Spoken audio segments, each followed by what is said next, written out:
Good morning, everybody. It is Tuesday, April 18th, 2023. My name is Larry Jacobs. This is Pre-K-12 Education Talk Radio. Thank you for being with us today, or maybe you're on the archives, and you know we archive over at ace-ed.org, the home website of our American Consortium for Equity in Education. And we'd like to talk a lot about equity and access and all sorts of things like that. We want your voice over there as well. Please go over. Everything we do at Ace-Ed is free for you, and we'd love to have you write for us, come on the podcast, et cetera, et cetera. Don't be shy. We have a wonderful magazine over there called Equity and Access. Just click on the cover. You'll really enjoy the new issue. And part of what we do, all our podcasts are there under the podcast link, are these podcasts on Education Talk Radio. And today it's a real treat for me.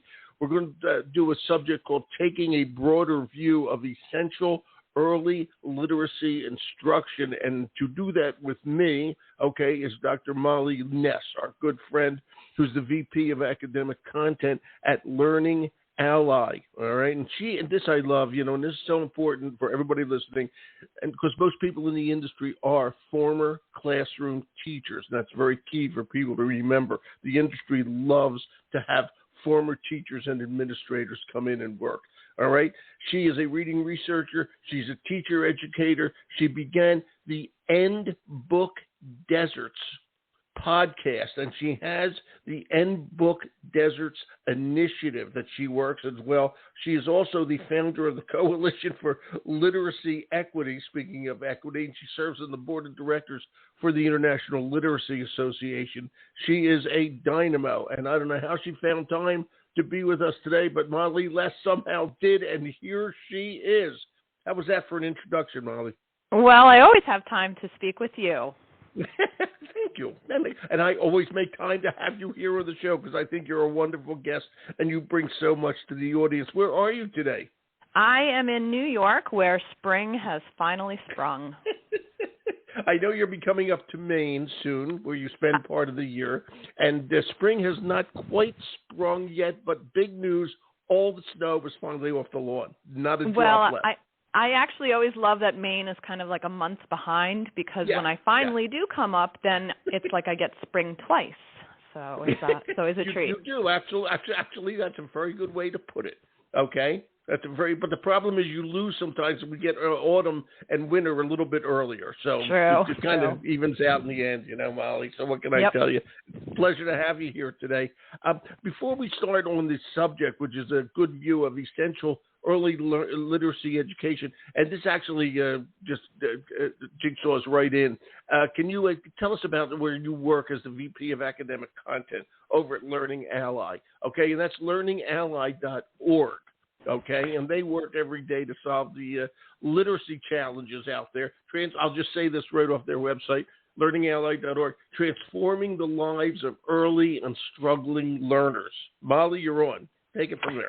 Well, thank you. Yes, Learning Ally is a long-standing nonprofit. We're about 75 years old. You don't look it, Molly. You don't look it. Long-time commitment to addressing students and schools in supporting them with literacy. We embrace a whole child literacy philosophy, where we think of literacy as an ecosystem. So we're not just looking at the instructional components that help kids to read, but also the cognitive components, socio-emotional sorts of things. So we're very well known for our audiobook solution, which has sort of been our long-standing solution, but we're really excited to enter new spaces in terms of professional learning and some early literacy curriculum. And so my work is focused mostly on that, building up professional learning for schools and teachers, as well as the curriculum.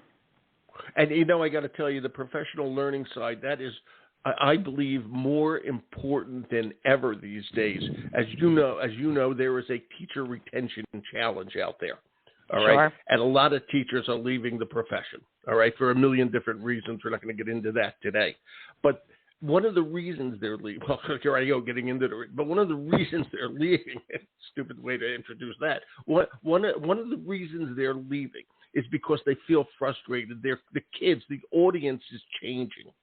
All right. There's a lot different out there than it was before, and they need all the professional help and guidance. The things that they learned years ago aren't the same now.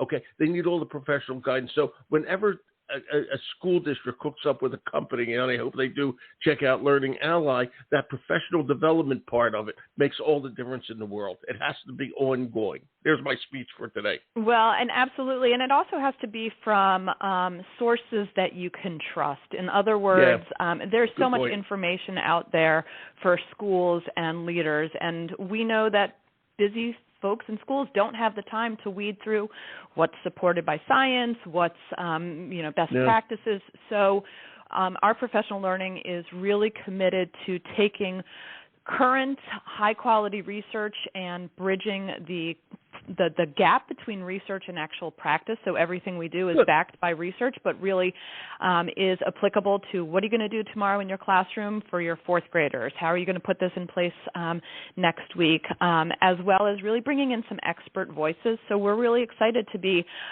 creating professional learning where you're actually going to have relationships with some of the thought leaders in the field, and we know that that is another really effective way to get that information out to the people who need it most. Absolutely. And speaking of experts, I think your podcast, and you can correct me on that, one of the podcasts that you're doing, which might be End Book Deserts. I don't know which one this was on. You'll tell us in a second. This one was about the 2023 literacy learning landscape. Try saying that 10 times fast. The 2023 literacy learning, Peter Piper picked a peck of, literacy learning landscape with two early literacy experts, which, by the way, you are as well, Natalie Wexler and Dr. Katie Miles, okay? When you have these discussions with these experts, and I'm going to say this again, you are one too. You are actually an expert. I feel like the Wizard of Oz. I'm naming you an expert. Okay, you're an expert. You can put up I'll send you a little piece of paper, a diploma that says you're an official expert. Okay, what was your discussion about all this? Where's all this? And there's a lot of this. There's a lot of controversy out there about the way we teach reading. All right, and I don't have to get into that, but it's a lot of it has to do with, quote, the science of reading and all that sort of stuff. I imagine that the early reader and the struggling reader, okay, are key components of we got to get this straight from the beginning. And I always say you build a good foundation, you got a good house. Okay, what's going on right there? What did Natalie and Katie and you talk about? Literacy learning landscape. Go for it, yes, darling. that podcast actually is available through, it's actually a webinar, I should say, through Learning Ally. It happened at the beginning of the year, but is available for free viewing at any point. Well, first of all, I have to say it was like my happy place. I got with these two thought leaders, and we could geek out about the science of reading all day long. So it was a fabulous conversation. And what was great about it is Natalie Wexler is known for her book, The Knowledge Gap, which really looks at the role of background knowledge and language comprehension in reading. And then Katie's work, particularly with regard to early literacy, is more looking at the bottom portion of the Scarborough reading rope, those skills that help kids lift the words off the page.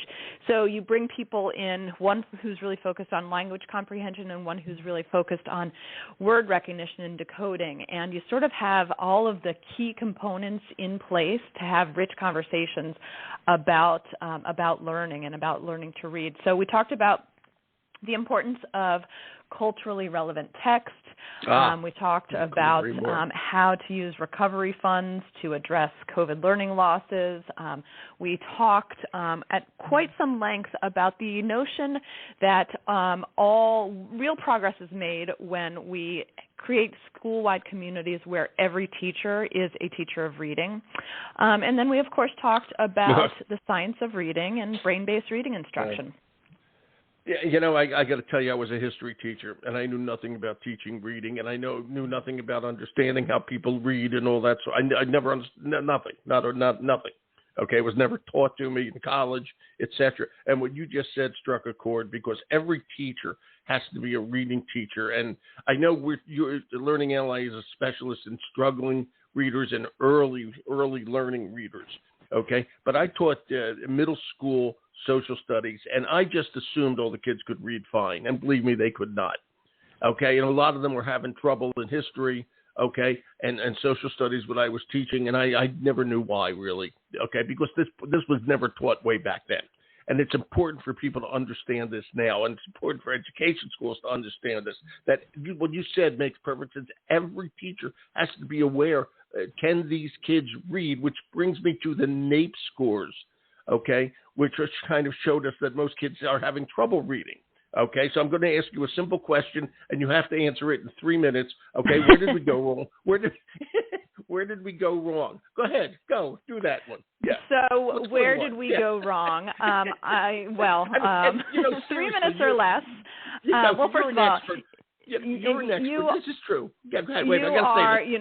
You're bringing back my memories of my first year in my classroom. I was a middle school content area teacher. I went into teaching history because I loved history, and it's many people are facing the reality of, wow, it doesn't really matter if I talk about ancient Rome or ancient Mesopotamia if my kids can't read the text. So in my opinion, one of the things that we did incorrectly, and I think we're at an exciting time where we have the realization of what didn't work previously, and we can redo it this time, is our instruction in word recognition wasn't explicit enough. So we sort of were a little bit more sort of, I don't want to say loosey-goosey, but not as hyper-focused on explicit instruction and lifting words off the page. And then I think we also really underestimated the importance of how much background knowledge impacts comprehension. And so when we think about that history teacher who came into the classroom because they love their content, I'm not expecting necessarily that ninth grade history teacher or that seventh grade history is literally teaching their kids, how to decode, but they are becoming a teacher who helps their kids read and write about history. So it's not that we're expecting them to provide explicit instruction in word recognition, but we're really helping them understand that to understand history, you have to read like a historian, you have to write like a historian, and what that looks like in different content areas. It's so important. And by the way, you said, these are exciting times. I'm going to segue here for a second because Learning Ally has something new, and I want you to talk about this. It's called Excite. You said the word Excite Reading. Okay? And talk about this. Yeah, Excite Reading. You said these are exciting times. I'm expecting you to excite me. I'm expecting you to excite me. Go ahead. The spotlight is on literacy instruction. There's so many conversations in the popular press and social media about reading. So that is what excites me, as well as this new early literacy instructional program that we've created. It's pre-K through 2. And we know that to give kids a solid foundation in reading, they need instruction in lifting the words off the page, that decoding, as well as understanding the words behind them. So language comprehension, background knowledge, vocabulary, all those sorts of things. And so we've got a program that addresses that really, really successfully. We take text sets, so books that are related by topic or by theme, and each text set has 3 texts or more, and they are the topics that kids want to learn about, farming and animal life and nature and communities. We create these culturally relevant text sets, and we give them lots of background knowledge and lots of really explicit vocabulary instruction so that they build their understanding of a topic, which then improves their reading comprehension. So we're very excited about Excite. We're seeing really great feedback from teachers and schools, and it's really the cream of the crop in terms of the text that we're using, as well as the instructional strategies that are supported by research. I'm going to ask you something. This is interesting. I did a show yesterday about a company that, it's Subaru of America is creating resources to help urban kids understand sustainability. Okay, that I'll just leave it at that. It's good. Their resources, they'll be up over at Discovery Education. Okay, in 6 months. All right. My point of saying that is, you just said culturally relevant. Okay, and talk to me about how important that is, because I'm thinking of urban kids, and then I'm thinking you said farming excites them. My curiosity is, are urban kids, and I know you have other things as well, like community and stuff like that. But are urban kids excited? I was when I was a kid. I grew up in the city, okay, about farming. That's what I'm curious about. How do you select the subjects that little kids like to read about? Well, so what we know is that naturally young children are inquisitive. They are curious about the world around them. And so we specifically incorporate those informational texts that show them about the world surrounding them, that show them about the natural world. And we know that that background knowledge of whatever the topic is makes them better readers, because the way that background knowledge works is we take new information, we use our background knowledge kind of like Velcro to make new learning stick. And what we start to see is with things... We start to see with things like the NAEP, which is really a measure of vocabulary and background knowledge, the importance of giving kids texts that really play up their understanding of the world around them. So there are so many different topics for kids to read about.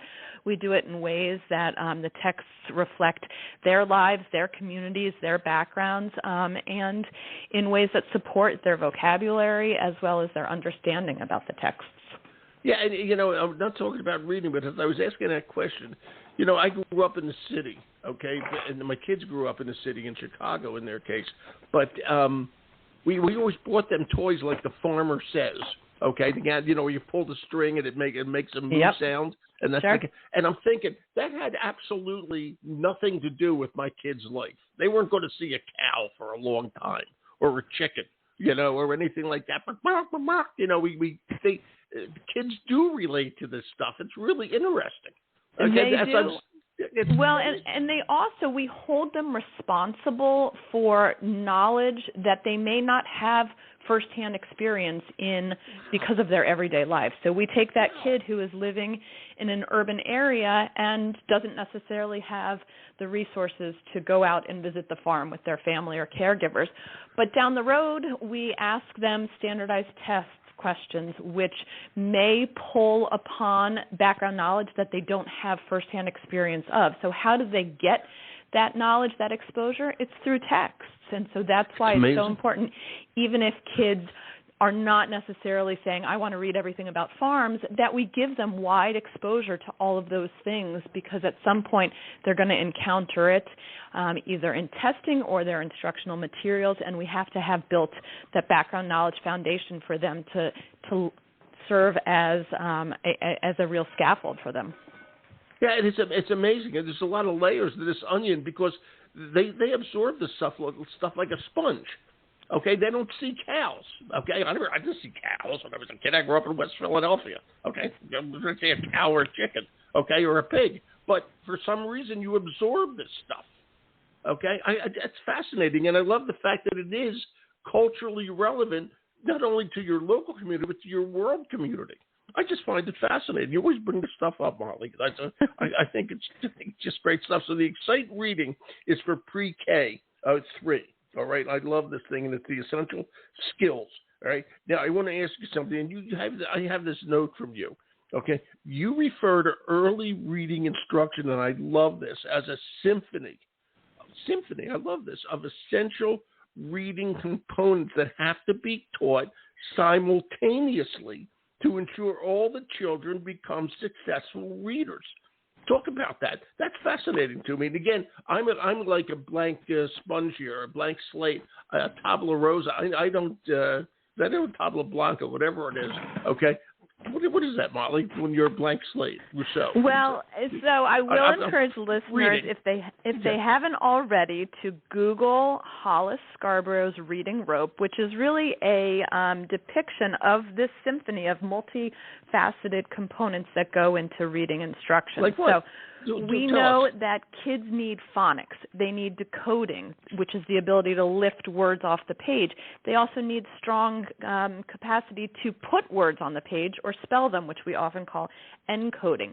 They need understanding about vocabulary and background knowledge, which I've spoken about. They need an understanding of semantics and syntax, the role that words play in sentences, how words come together to create sentences. They need all of these different components components, they need an understanding of how different forms of print function, so that we read an informational text differently than we read a chapter book.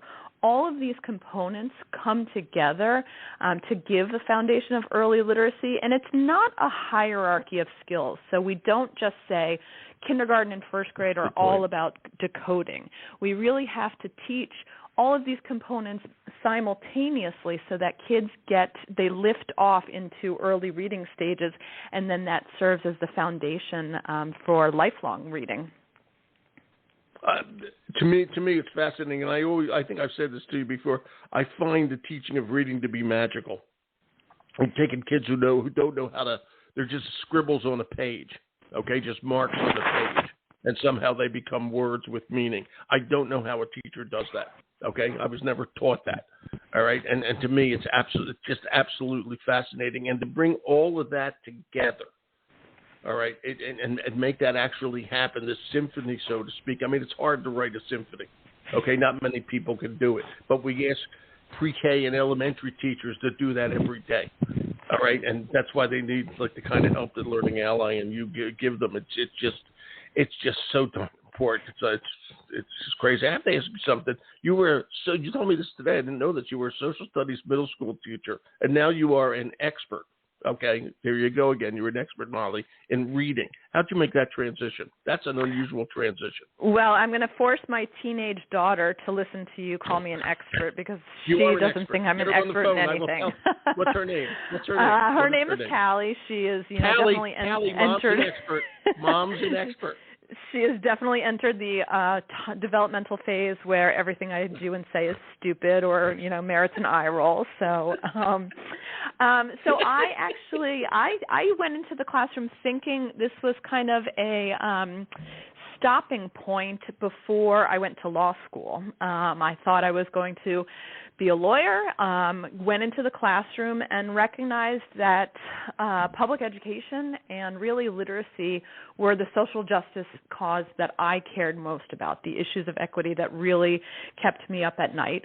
I recognized that I didn't know enough, so after a few years of teaching, I came back east and did a doctorate in reading education at the University of Virginia. I would gladly go back and do my PhD all over again because I loved every second of being a student, and what we knew 20 years ago is different than what we know now. Yes, it is. Yes, it is.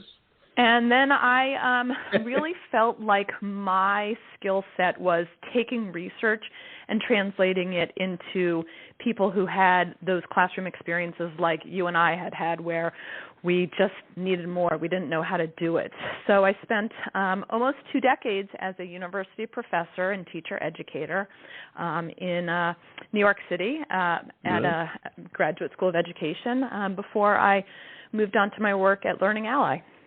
Wow, it's an amazing transition, and we're lucky that you made it. I think it's just great. And you've gone on, let me just say this, I mean, you really know what you're doing. Callie, Mom really knows what she's doing, okay? She really does, okay? Although please drop Callie off at least a block and a half from the mall from now on, okay? That's all. Very true, yep. Yeah, there you go. Yeah, we're going to be seen together. Tell everybody what the Coalition for Literacy Equity is that you do, and also your End Book Deserts, which both dovetail, because obviously it all comes together, like you're saying, it's a symphony, with your work at Learning Ally. Just put it all together. It's really sure. Cool. So when I was a professor, I stumbled into research showing the vast inequity between high poverty areas and wealthier communities around book access. Just the mere fact that when we talk about reading instruction, obviously instruction means a lot, but so does access to books outside of school. And I was just blown away by the reality that 32 million American kids lack access to books in their home schools and communities. So I started digging into it and was really grateful to start connecting with people, grassroots organizations, big, huge corporations who were tackling book access as their cause. So I created this podcast to create a conversation. Well, first of all, to highlight these book access as an issue, because I had been in this space for so long and really only came to this research in 2019. So to shine the light Wow. on that Wow. book access was even an issue, which many people are not even aware of, and then really to showcase the innovative people and programs who are working to get books into the hands of kids. At first, I was really looking at kids living in poverty, but then also recognized that there are lots of programs and people who are working to get books to kids living in kind of overlooked populations or areas, meaning there are programs that specifically give books to kids who live in foster care systems or kids whose parents are incarcerated or deployed. And all of these organizations, as I was speaking with them, kind of said that they were working in isolation. There wasn't a professional conference or a home for them to connect to this whole network of people who cared about book access just as much as they did. So I said, well, let's create a nonprofit that connects all of these people so that we can learn from each other, collaborate, we can share best practices, and that's what the Coalition for Literacy Equity does, is it's amplifying the voices of all of these organizations into a overarching coalition to advance access, to really address building reading culture, and get more people talking about book access as a key ingredient in lifelong reading. You know, does it have a website? It does. So if you go to, I recognize that Coalition for Literacy Equity is quite a long website. So most people can't spell it. No, I'm just kidding. Absolutely. So it's litequity.com. Yep. Let's say it again. Litequity. Litequity.com. And the NBook Deserts podcast, you can listen on whatever your podcast go-to station is. There's now about probably over 50 different episodes, and it's been really fun to connect with people who care about literacy outside the traditional spaces of education. And by that, I mean I've had children's book authors, I've had Olympic athletes, I've had corporations that are doing this work. So all of these people coming together, we know that it's going to take many voices at the table to have conversations about moving the needle forward for literacy across our nation. And there are people doing this work in so many spaces. The like medical field, the athletic field, all of these people really saying we got to do a better job getting books to our kids and making them want to engage in lifelong reading. You know, I have to say this about Learning Ally. They're good friends, okay, and you work there. And you reflect. You guys reflect each other, all right? And it just goes to show how good Learning Ally is that they have a person like you working for them as the VP of Academic Content, because look what you're doing when you're not there, the Coalition for Literacy Equity, the NBook Deserts, and that's not your job per se, okay? Your job is VP of Academic Content. Just shows how everything juxtaposes and comes together, and just good people unite and make this happen. And, you know, you brought up something really. I was thinking back when I was a kid in West Philly, and where I lived in West Philly was literally the very tip of West Philadelphia. And in 1945, it was farmland, and in 1948, it was 20,000 houses after the war. Okay, and that's where my parents moved to. And for some reason, I loved reading. But when you said that, we didn't have a library in town in our section of Philadelphia for at least 10 years. Okay, we had a little bookmobile that started about 1955. Okay, but the library wasn't built till about 1959. All right, and I don't know. All the kids I knew read a lot, but I'm trying to think now where the hell we got the books. I just can't remember. It's so weird when I think about that. And I always had books. And I was always reading. Where was I getting them? Maybe they fell from heaven. I don't know. Well, and for too many kids, that's still an issue. We know that access is even more difficult in rural areas where public transportation is difficult. It's pretty staggering when you look at the figures around book access. Again, 32 million American kids really struggle to find a book when school doors are closed. And we know that public libraries are often losing funding, that school libraries are often losing funding. So we can't just rest on the idea of, well, kids will get their books from school, because what happens when school doors close, as we saw with COVID? Exactly. And, you can't expect kids to learn to love reading if they don't have access to books. Okay, it's that simple, and we have to make sure that the communities stand up for all this. We just have to make sure this all happens. It's so important. We got to nip it right in the butt. I love having you on the show, Molly. Thank you. I just love this. I love being here. Regardless of what Callie says. I love having you on the show. Okay. Well, I always appreciate your time and work to advance equity in education. We're hyper-focused on literacy today, but I know you're doing this work across so many different fields of education. Well, you add a lot to what we do, I got to tell you. So thank you, Molly. Pleasure to have you here. Thank you. Right. Take care. You take care. Thanks, pal. Bye. Bye. Okay, everybody. Well, thanks, Molly.